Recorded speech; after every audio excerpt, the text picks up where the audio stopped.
গোলাপি শহর নামে খ্যাত তুলুসে এক নামে আজ 21শে ফেব্রুয়ারি। তবে এই ফেব্রুয়ারিটা সবসময় ব্যতিক্রম তুলুসের জন্য, কারণ তুলুসেই প্রথম স্থায়ী শহীদ মিনার করা হয়, যেটি বাংলাদেশ কমিউনিটি তুলুসের অর্থায়নে। আর আজ এখানে সবাই একত্রিত হয়েছে শহীদদের প্রতি শ্রদ্ধা জানাতে। আমার সাথে কিছু অভিভাবক এবং বাচ্চারা রয়েছে, আমরা কথা বলবো তার সাথে। কি বলবেন যে আপনারা কি প্রতি বছর এরকম করে আয়োজনটা করেন? জি, আমরা প্রতি বছরই এরকমটা করে আয়োজন করি। আর আসলে আমরা 21শে ফেব্রুয়ারি আসার আগে সবাই অনেক উদ্দীপনা নিয়ে মনের উচ্ছ্বাস থেকে বলতে পারেন আসলে একদম ভেতরের গভীর থেকে আমাদের এই 21শে ফেব্রুয়ারির জন্য যে অনুভূতিটা আসে, সেখান থেকে আসলে আমরা হয়তো সবাই কাজে ব্যস্ত থাকি। আজকের দিনটাতেও আমরা অনেকেই সবাই কাজ করেছি। সেখান থেকে আসলে সবাই যে যার কর্মস্থল থেকে জায়গা বের করে এবং এই যে সমস্যাটা আগের দিন রাত্রে আমরা কিন্তু এখানে সমস্ত সবাই মিলে পরিষ্কার পরিচ্ছন্ন করে এটাতে আজকে সকাল থেকেই শুরু হয়েছে সবার জড়ো হওয়া। আস্তে আস্তে করে সবাই জড়ো করতে শুরু করেছে বেলা 12টা থেকে। এই তো এখন প্রায় 5টা হয়তো বা বাজে। এর মধ্যে আমরা আমাদের বাচ্চারা যারা আছে ভবিষ্যৎ প্রজন্ম, তাদেরকে দিয়েও আমরা এই শহীদ বেদিতে ফুল নিবেদন করিয়েছি।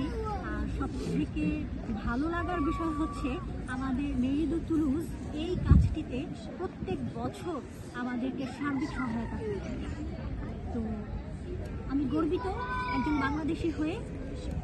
অনেক শহীদের রক্তের বিনিময়ে আমাদের আজকের এই শহীদ মিনার।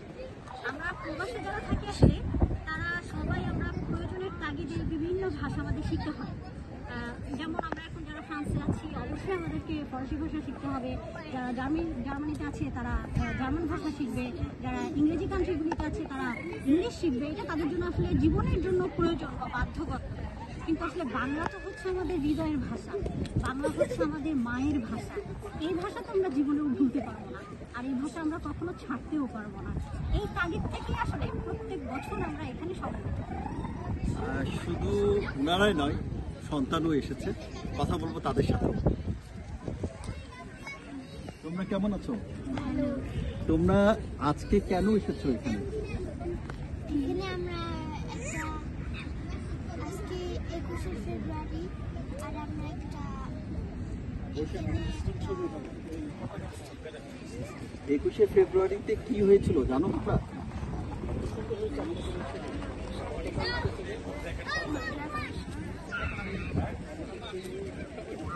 জন্য